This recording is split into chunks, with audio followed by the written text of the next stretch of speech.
Okay, so I'm going to go without speaker notes here, so hopefully I won't forget anything.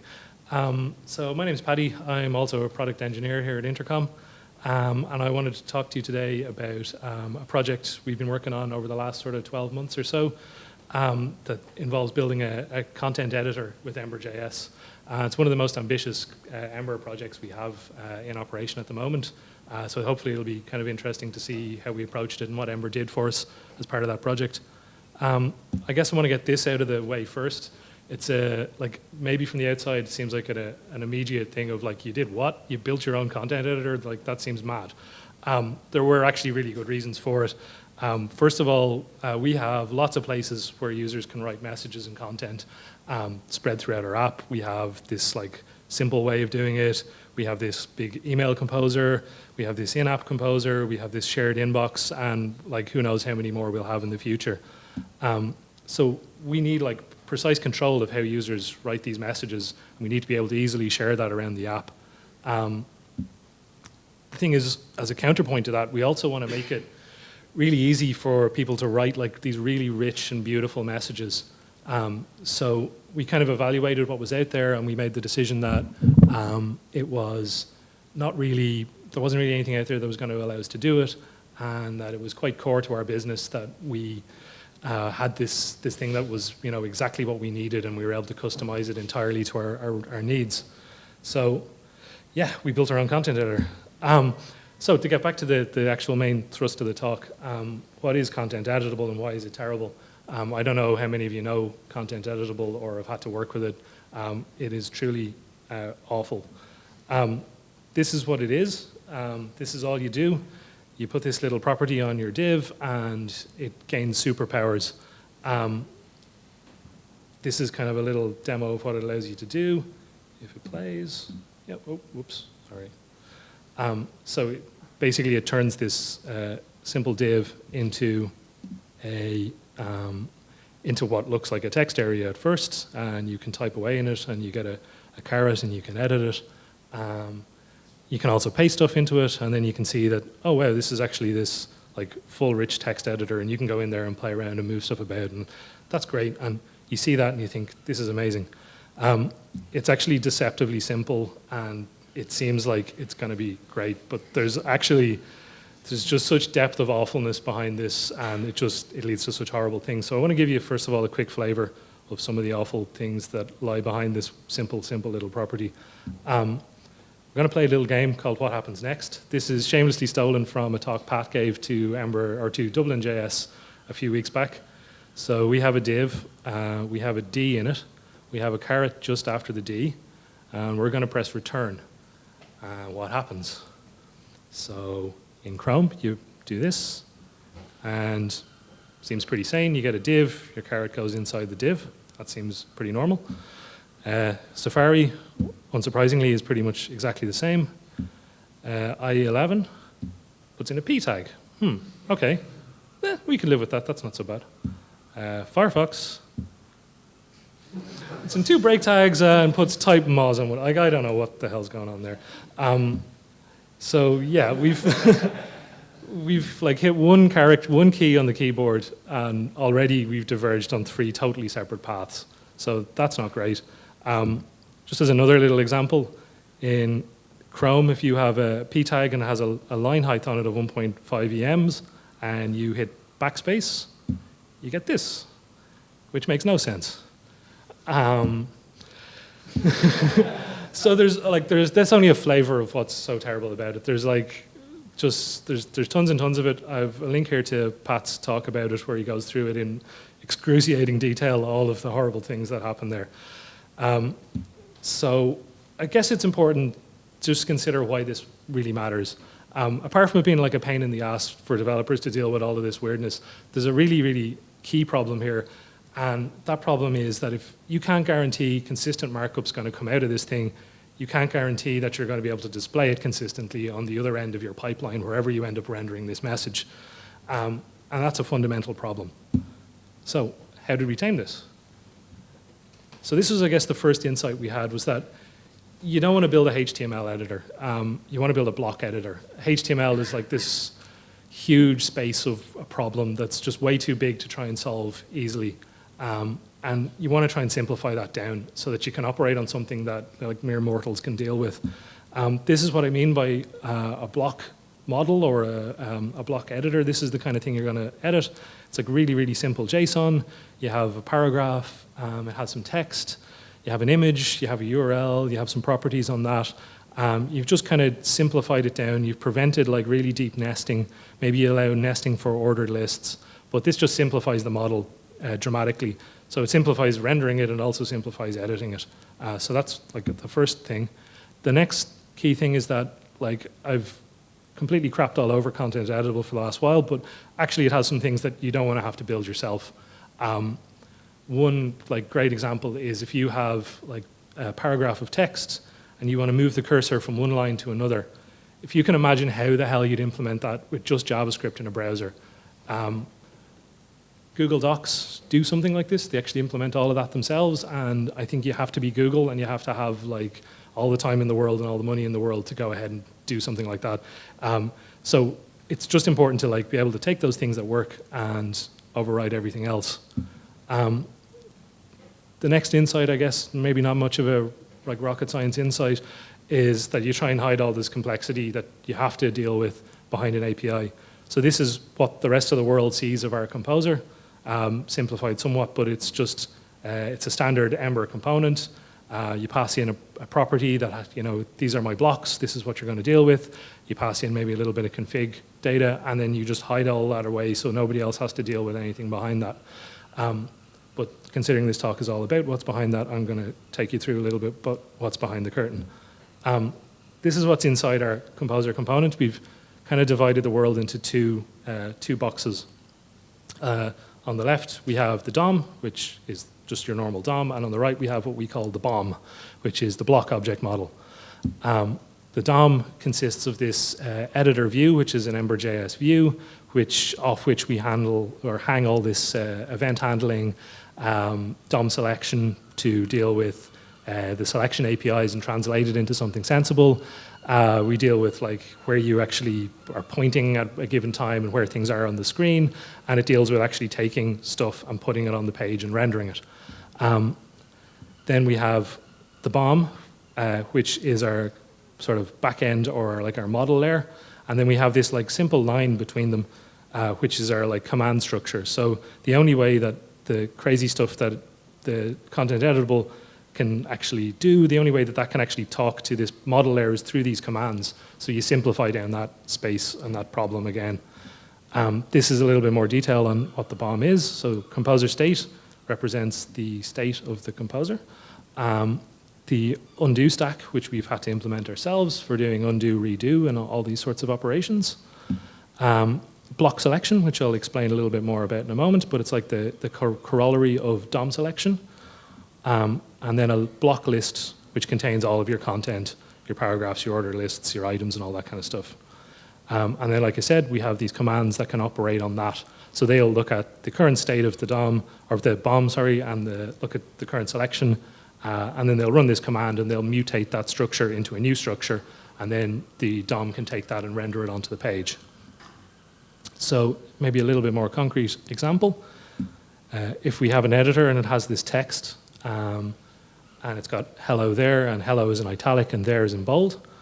So we represent that as a block that's a paragraph, has this text. We have this selection object that says the cursor is at 001, and the other end of it is at 001, which means it's just a simple caret selection. So the reason there's three coordinates there is that if you have a list, you want to be able to address items in that list. And the first one is you want to address individual blocks in the block list. So it's a three-dimensional coordinates. And then we have these things called entities, which say there's an italic at 0 to 5, and there's a bold from 6 to 14.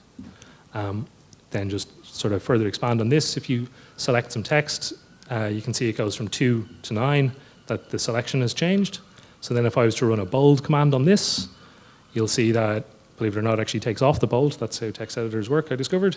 So now the bold entity goes from 9 to 14, and the selection is still at 2 to 9.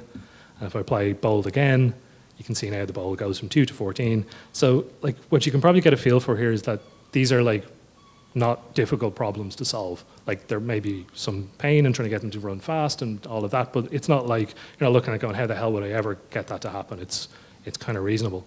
And once you've done that, you have an editor. This is great. But it turns out that this is the web, and you don't really have an editor just yet. There's a whole other class of problems you haven't considered.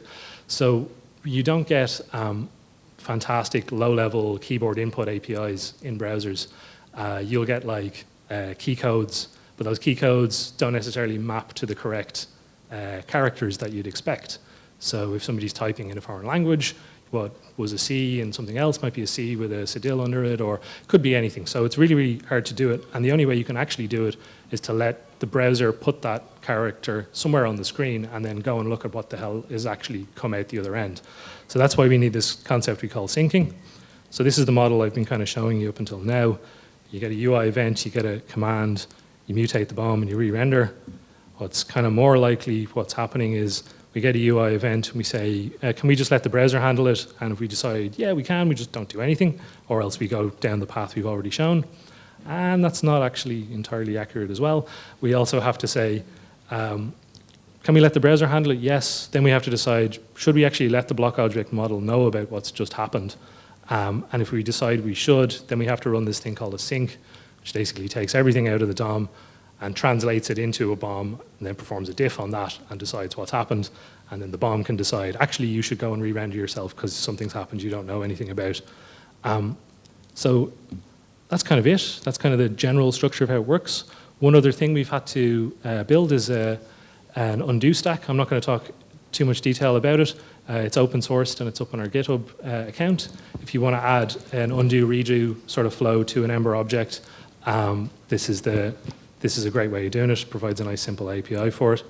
So I'm going to give you then just a quick demo of how this works and what I've been talking about for the last while. So this is our composer running in an Ember, simple Ember CLI app. So you can see here if I type some text, this is what I was talking about earlier. Nothing has actually changed here in the blocks until I hit space. And then you can see down here, these blocks have updated. The block object model now has a paragraph that has some text in it. If I can do this, and I can bold the text, that's kind of cool. And you can see here, we get this bolding applied to it. And we see down here, we're bolding from 0 to 4. Some other sort of neat things you can do when you start doing this is you can then start doing stuff like this. And you get, oh, of course, because closed my shell and I've closed my server. That was clever of me. So this is the general thing. Okay, so that is generally how it works. So I guess this being an Ember talk, I should probably also explain kind of some stuff about how Ember helps for this. The first thing is it gives you this like decent object model. It's probably heresy to say this at a JavaScript meetup, but prototypal inheritance is kind of nuts, and it just is. Like a lot of times it's nice to be able to model things in like sort of classical inheritance model, and it can really help for stuff like this where you have things you want to share between parents and child and they're really obvious and it breaks down really cleanly like that. It also gives you things like mix-ins. It gives you things like observers. So all of that sort of stuff is just part of the base of the framework, and having that just made our lives a heck of a lot easier without like the bike shedding Pat was talking about earlier, and you start arguing about micro frameworks you're going to drop in and what these ones are going to do and what that one's going to do, and this just provided this really simple base for all of this to work. The next thing is, so Gavin's going to talk a little about computed property macros. If you're new to Ember, computed properties are like, they're like the crack of Ember or something. They're just amazing. And they made this whole project like, there was a whole class of problem we didn't have to worry about, which was when the internals of a block update, we have to like recompute the HTML for that block. So that's potentially an expensive operation if there's lots of bold tags and italic tags and all sorts of stuff going on. So you'd have to have some sort of caching mechanism and know, oh, well, we should memoize that and we shouldn't do it again. With computed properties, you can just define some dependent keys and you never have to worry about this again. It'll just update itself and it won't even like run that expensive function again until you try to get that data. And again, this was something like, I don't think we ever even thought about the fact that we were getting this. It was just there, and it was just in the framework. And in retrospect, I thought when somebody asked me if we could, maybe port this out of Ember into something else, I was like, I'm not doing that. That's really hard. That's like really, really difficult. Another thing is that components are like helpfully strict. Again, if you're new to Ember and you start working with components, at some point you might be like, oh, these components are a pain. They really like, I want to do this and it won't let me, and why won't it let me? Really believe that the reasons that you can't do most things with components are very, very solid, good reasons. The API it provides and the sort of barriers it provides, they're like a helpful parent that just keeps you on your bike and stops you from falling over and hurting yourself. So just having that was amazing.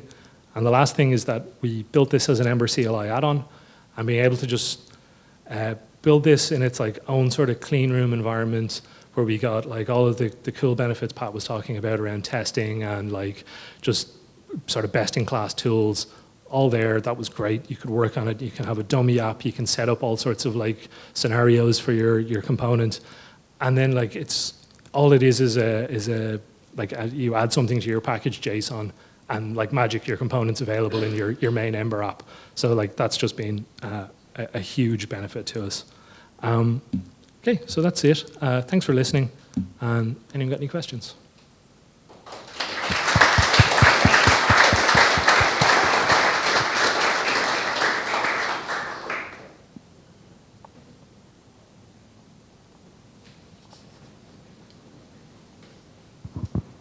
Hi.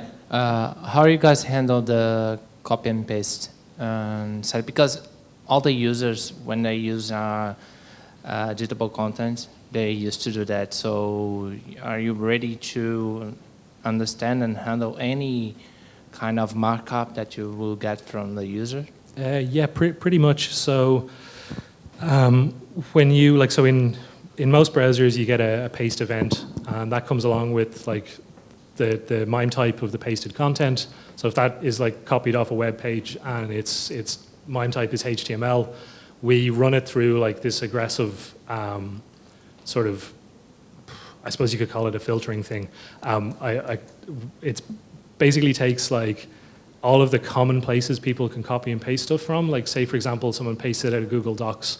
We have this whole pipeline that looks through all of that and goes, okay, so Google Docs like makes headings actually p tags with a font size of this and a class of that, so we convert that into a heading. So there's this quite involved process to actually convert all of that, and we try to make the best decisions we can. There's some cases where you'll lose some fidelity. If somebody has like a multiply nested list, we don't implement those in our block object model, so those will get lost. Well, they don't get lost, but we'll convert them into like a single level list.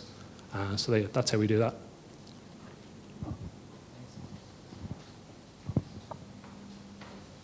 I wonder, could you give a demonstration of the composer working in the actual app? Okay. Thanks.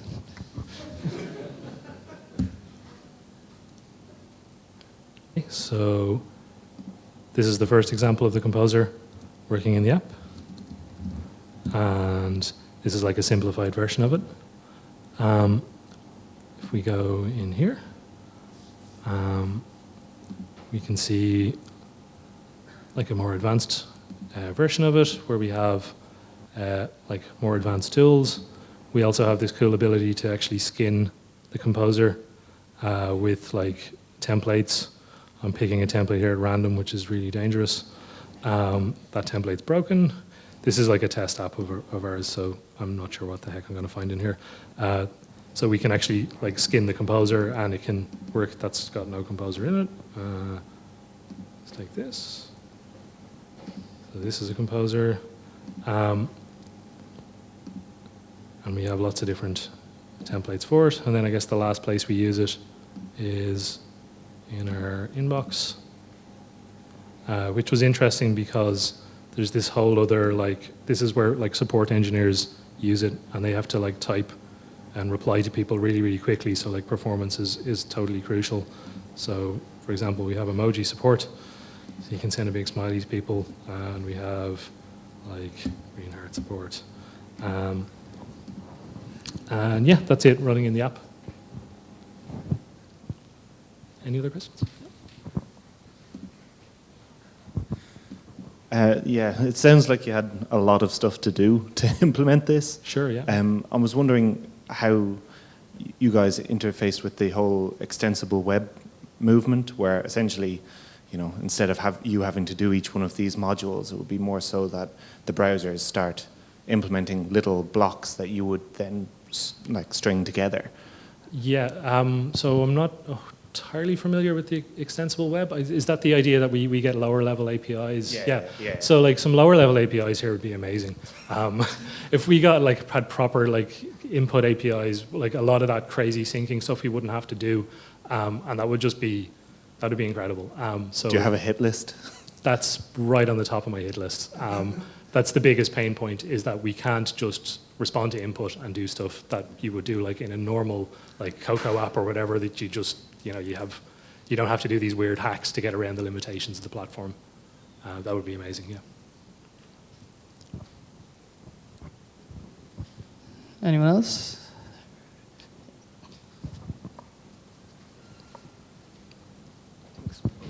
Hi, Ember apparently help a lot. Ember help a lot with everything, but what were the real downsides of using it? What were problems when using it?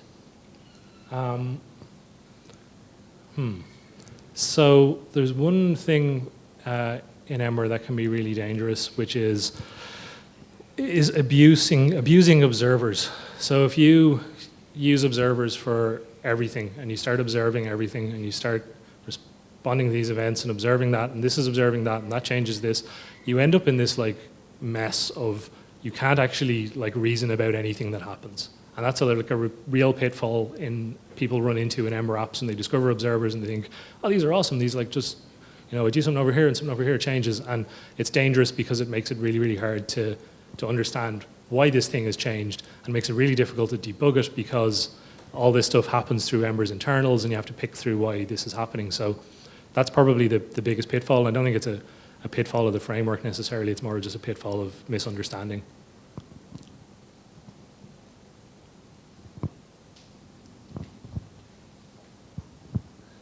Hi, Paddy.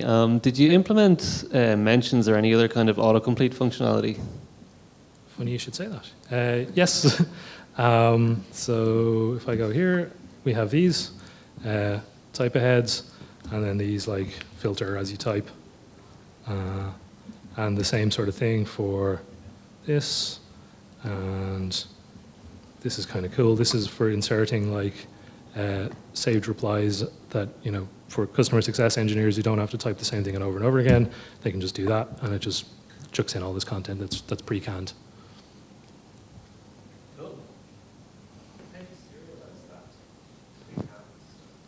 So that's just serialized in the same way as blocks. So it's just block content.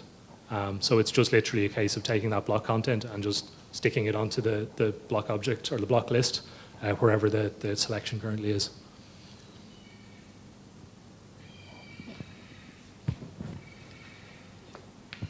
Yeah, just wondering, how long did you spend working on this? How big was the team, roughly? Sure. So it was probably, I think, a 6-month project from kind of conception to release. We're kind of always, obviously, continually developing that. And I think there was 3 engineers mostly, somewhere between 2.5 and 3.5 engineers on it.